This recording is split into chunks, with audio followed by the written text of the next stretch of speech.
Amitabh Mattu. My dreams were that's a very important point. Amitabh Mattu, let me get you to respond to what Mariana Babar is saying. Do you think the Pakistani army can do this? Can the Pakistani army engage in a comprehensive cleanup operation?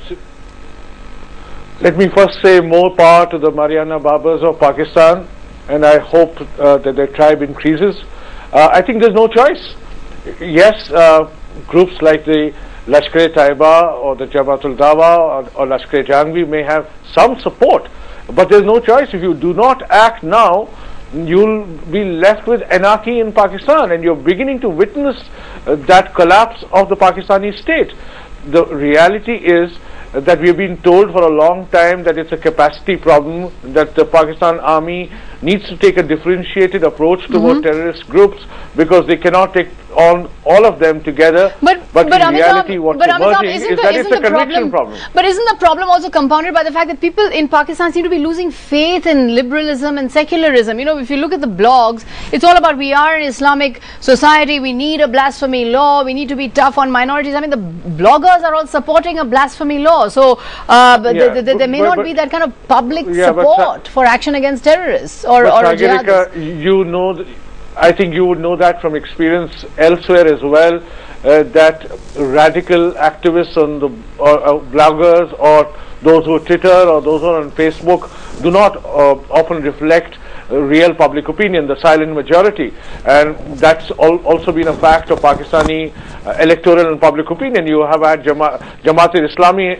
has, for instance, had street power but never electoral power, which means that they've never really represented the people of Pakistan. It's also time, that's why I said that the silent majority, people like Mariana Babar and others, who think and speak for the real Pakistan, Amitabh, you know, I come down to it, are they the majority? I do hope so, and in any case, forget the academic analysis. All of us who believe that a stable, sane Pakistan is in the interest of South Asia need to believe that you can still empower and we certainly believe so. Minority, but can still become a majority. Let me put to you the last question. America in all of this, will there ever be a situation where America, which is now Pakistan's ally, which is giving it arms, which is giving it financial aid, will actually attack Pakistan to destroy the terrorist havens that are there, because Pakistan is not terror central? Well, I look at it this way. As long as the Americans are as dependent on Pakistan as they are today, they will never attack Pakistan. For supply routes, they cannot afford to. But the Americans are thinning out. They are not going to leave Afghanistan, not in this decade. They are thinning out, and what is happening, Sagarika, is they are working with the Russians to get supply routes from the north. So once they have the other supply routes, once they have the other supply routes, and they are down to 20 or 30,000, by taking on Pakistan, I mean they will start attacking havens inside Pakistan. I have no doubt that the Americans will start bombing Pakistan. I don't know how they do it, but by 2013, whether it's covertly or overtly, when their presence is down, when the northern supply routes are open, their relationship with Russia is more normalized. Yes, I think that seems to be the plan. This is why originally their withdrawal dates, they were talking of 2011. Now they say end of 2014, but with a residual presence thereafter.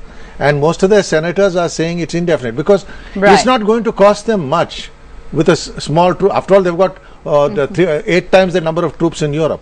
Having 20 or 30,000 troops in Europe, in Afghanistan. So the role of America is to be watched. The role of the Pakistani army is to be watched. Meanwhile, the liberal in Pakistan, as Mariana Babar is pointing out, is becoming a scared and tiny minority. One last word, Sagarika, one last word. We need to believe in them. One last word. Let's pay tribute to the likes of Mariana, Sherry Rahman, and everyone in the Pakistan Human Rights Commission. Right. We must pay tribute to them, and we also must pay tribute to my brave Pakistani journalistic colleagues who actually are up against so much, but some of them really betray raw courage when it comes to taking on these forces. Thanks very much indeed, Mariana Babar, Wajid Shamsul Hassan, who of course walked out in the middle of the show because he found our questioning a little bit too close to the bone. Amitabh Mattu, G. Parthasarathy, thanks very much indeed for joining us. We're asking, is it dangerous to be a liberal in Pakistan today? What are you telling us? What's the Indian audience telling us? 93 years. Thanks for watching.